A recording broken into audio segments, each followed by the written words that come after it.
Alright, hello everyone and welcome to the video. I'm Tragedy Reigns and today you join me in Sengoku Dynasty.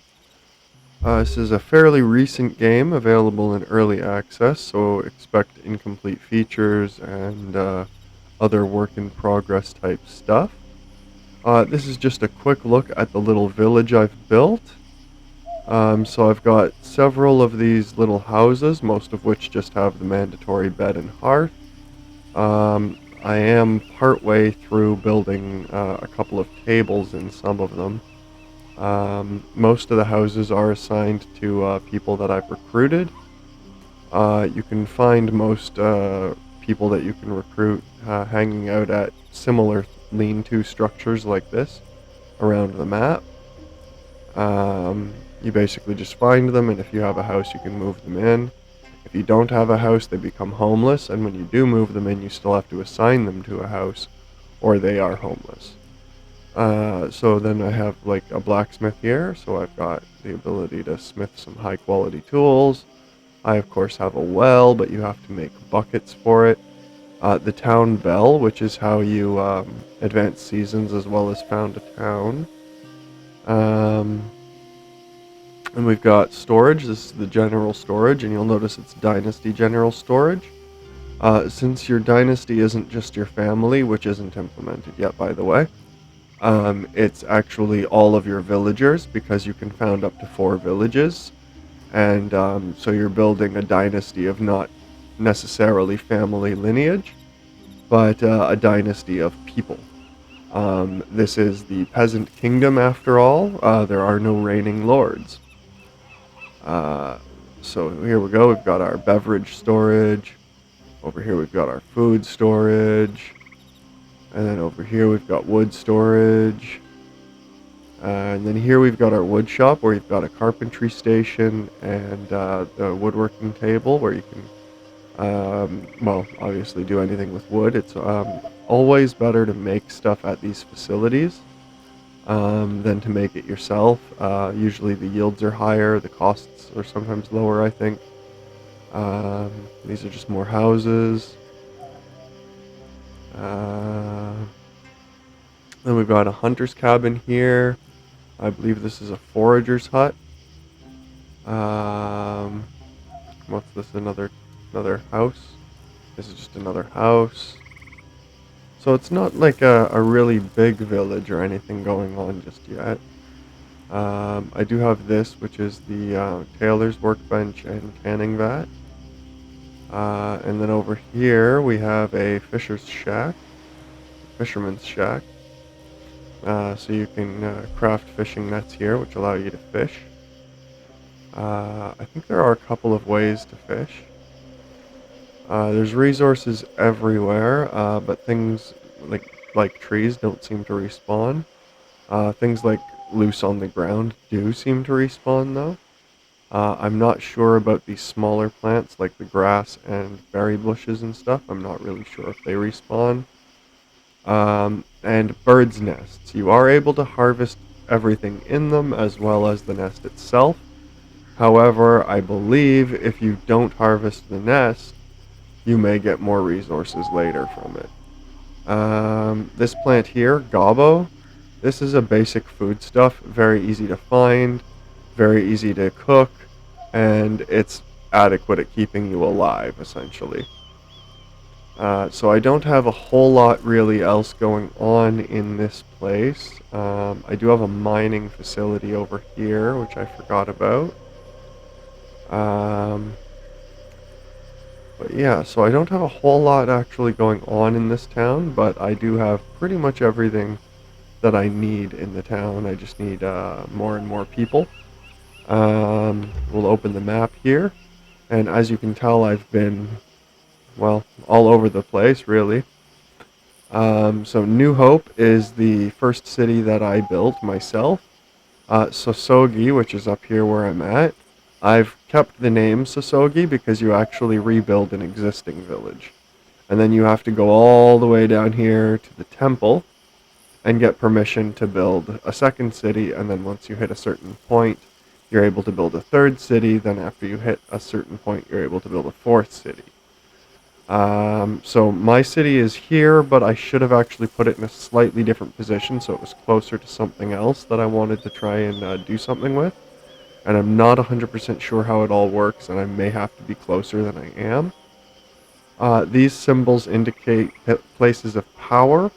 As far as I know, they're not implemented, but the guide that I got with the game does seem to indicate that there are 3 that should work. Same with these shrines. The guide indicates that there are 3 that should work. Only 2 different types, though, I think, for the shrines, and I think only 2 different types for the places of power. And there are more shrines around the map, more places of power around the map. These indicate special projects I've completed. Most of them are bridges, but sometimes they're watchtowers. This one over here, which isn't finished yet, is actually like an iron smelting works. So that's pretty interesting. I'm looking forward to finishing that. I believe I also have somebody building this one, and possibly one of the ones down here. I have a number of special projects that I found, and I'm trying to get as many built as I can as quickly as possible, because that increases your dynasty level. And your dynasty level is what you need to unlock just about everything. So right now my goal is Dynasty Legend level 14. That's when I get permission for my next city, I think. But it's also when a bunch of stuff sort of progresses, finally. So from here you can see your Dynasty tab, getting all of your details. You can see I need to make more food. I will need to make more beverages. We're pretty good on firewood. And I need to increase the number of planks in storage. So I obviously need to increase supply available to my cities. And if possible, I would like to actually change it up to optimal instead of, suffice. Because I like to keep my people happy. So the goal is always to try and give them as much as possible, but that is getting expensive. And then there's the village screen where you can rename your cities. You can see what they're called. You can see how many houses you have, how many are occupied, and you can see how many total citizens you have. Or maybe this isn't how many are occupied, because I only have 2 citizens, 6 things. Maybe it's also including workshops or something. I'm not really sure what that's indicating. Then we can go down to population, and you can see all the details of all the different people in my settlements. You can see who's happy, who's, kind of happy. The player doesn't really have a happiness. Then you can see who's assigned to what jobs don't have people working. Obviously, I have a lot of jobs that are not filled. Each house has a hearth, and each hearth can have its own job of somebody cooking. I think that's to simulate the having families cooking for themselves. As you can see there on the left, my quest is reach Dynasty level 14. So what else can we see? We can go to the quest screen. We can see main quests, side quests. I obviously only have the one at the moment, though. You can go over here and see finished quests, but it doesn't seem to be implemented yet, because I have finished quests. Legend, this is where you level up your character. There's not a whole lot of skills you can take. I have no points at the moment, but I believe I have all 3 of these already.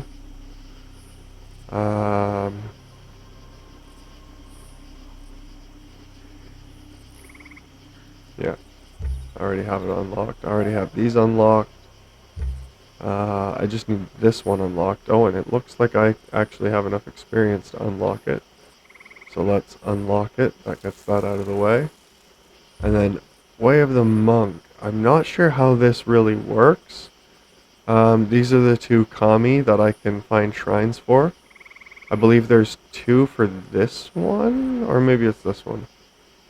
No, I think it's 2 for Inari. I think there's 2 shrines for Inari that I can visit. I've only found 1 though. And then the places of power I have yet to locate. I also have no idea how to interact with them if I have found the ones I'm able to. So that I have no real idea how to work with those.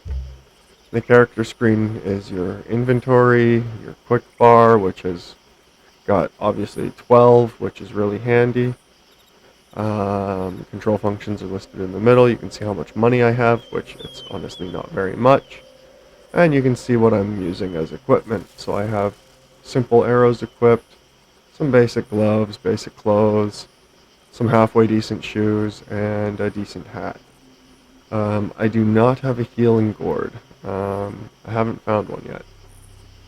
Or crafted one. I don't really know how to get one. So that's pretty much everything for this village. I think this will do for a sort of just quick look at sort of what the game looks like and a bit of, sort of what you can do with a village here. But yeah, I think I will try to do another one soon, and we'll make a trip to my second village and maybe start building it up. So I'd like to thank you all for joining me. I hope you've enjoyed this little look at Sengoku Dynasty. I'm really enjoying it. It's a pretty good game, but do keep in mind it's early access. So yeah, thank you again, and have a great day. Bye for now.